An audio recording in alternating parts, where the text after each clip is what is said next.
नमस्कार लाडक्या बहिणींनो, स्वागत आहे तुमचा तुमच्या यूट्यूब चॅनल प्रवेश SSC मध्ये। उम्मीद करतो तुम्ही सगळे बढिया असाल। लाडकी बहीण योजनेची ई-KYC सुरू आहे।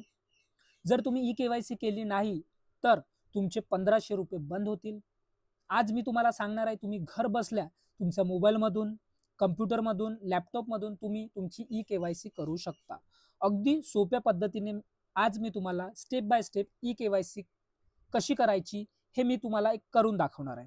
व्हिडिओ तुम्ही लास्ट पर्यंत बघा, व्हिडिओला स्किप न करता। तुम KYC कशी केली जाते हे संपूर्ण माहिती आजच्या व्हिडिओच्या माध्यमातून मी तुम्हाला सांगणार आहे। जर व्हिडिओवर नवीन असाल तर व्हिडिओला सबस्क्राइब करा, बेल आयकन प्रेस करा अशाच प्रकारच्या नवीन अपडेटसाठी।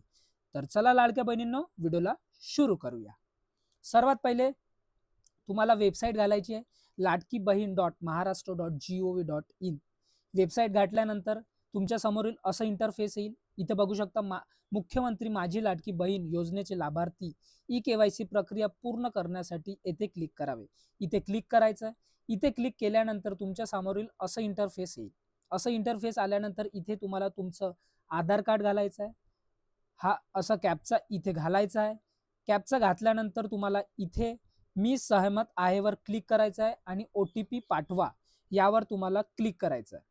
यावर क्लिक केल्यानंतर तुम्ही तुमच्या समोरील असं इंटरफेस येईल। इथे तुम्हाला OTP येणार तुमच्या मोबाईलद्वारे। तो OTP इथे तुमचा घालायचा आहे। 6 नंबरचा OTP असणार आहे। त्यानंतर इथे तुम्हाला दिसत आहे इथे सबमिट करा, सबमिट करा असं इथे सबमिट करायचं। सबमिट केल्यानंतर तुमच्या समोरील असं इंटरफेस येईल। इथे वडिलांचा किंवा पतीचा आधार नंबर। आता ज्यांना वडील किंवा ज्यांना पती नाही त्यांनी काय करावे, त्यांनी आता सध्या ई-KYC करू नका, कारण त्यांच्यासाठी अजून काही अपडेट आलेलं नाही। पण ज्यांचे वडील आहेत, ज्यांना पती आहेत, त्यांनी त्यांचा आधार नंबर इथे घालायचं। आधार नंबर घातल्यानंतर असं कॅप्चा कोड इथे एंटर करायचं। एंटर केल्यानंतर मी सहमत आहे वर क्लिक करा आणि OTP पाठवा। OTP आता तुम्ही तुमचा वडिलांचं किंवा तुमचा पतीचा जो आधार नंबर घातला त्या नंबरवर तुमचं जे आधार कार्डवर जो नंबर लिंक असतो त्या मोबाईल नंबरवर तुमचा OTP जाते। त्या OTP नंतर तो OTP आला, OTP इथे एंटर करायचा। OTP एंटर केल्यानंतर समाविष्ट करायचं।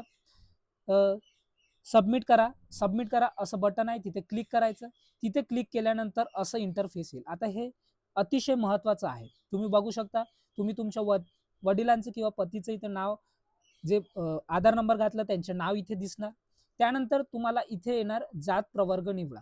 जात प्रवर्ग निवडल्यानंतर तुम्हाला असं इंटरफेस येईल तुमच्या समोर। अनुसूचित जाती, अनुसूचित जमाती, इतर मागासवर्गीय, विमुक्ती जातीय, भटक्या जमाती ब, भटक्या जाती क, भटक्या जाती ड, विशेष मागास, सर्वसामान्य। इथे तुम्हाला मराठीमध्ये आणि तुम्हाला इंग्लिशमध्ये इथं मी करून दिलेलं आहे। त्यापैकी तुमची कोणती कॅटेगरी आहे ते तिथे निवडायची।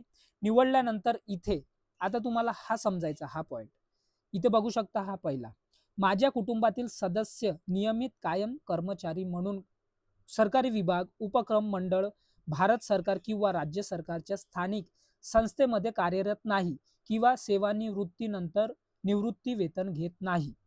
यांनी विचारलंय तुमच्या कुटुंबातील कोणी निवृत्ती वेतन घेते का, तर तुम्हाला घेत नाहीत।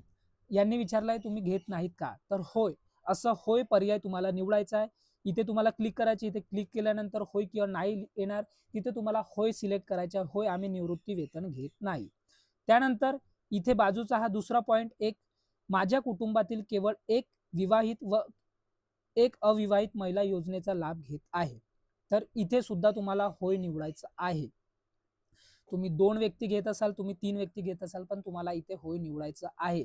पण कुटुंबातील तुम्ही फक्त 2, एक विवाहित आणि एक अविवाहित असलं पाहिजे। जर त्यापेक्षा जास्त राहिले तर तुम्ही तिघेही अपात्र ठरू शकता, कारण इथे तुम्ही तुमच्या वडिलांचा किंवा तुमच्या पतींचा आधार नंबर तुम्ही घालत आहात। त्याचबरोबर ही प्रोसेस झाल्यानंतर इथे तुम्हाला चेक बॉक्सवर क्लिक करायचं आहे। इथे क्लिक केल्यानंतर तुम्हाला इथे सबमिट करावर क्लिक करायचं आहे। सबमिट वर क्लिक केल्यानंतर तुमची ई-KYC पडताळणी यशस्वीरित्या पूर्ण झाली आहे असं तुम्हाला दिसेल, म्हणजे तुमची ई-KYC पूर्णपणे झाली। जर तुम्हाला कोणत्याही प्रकारचे क्वेरीज असतील तर मला कमेंट बॉक्समध्ये कमेंट करा, मी तुम्हाला प्रत्येक कमेंटचा आन्सर देणार। आणि अशाच प्रकारच्या अपडेटसाठी आपल्या चॅनलला सबस्क्राईब करा, व्हिडिओला लाईक करा, शेअर करा, कमेंट करा आणि बेल आयकन सुद्धा प्रेस करा. आपण भेटूया नंतरच्या व्हिडिओमध्ये अशाच प्रकारच्या अपडेट सोबत. Thanks for watching. जय हिंद, जय भारत, जय महाराष्ट्र.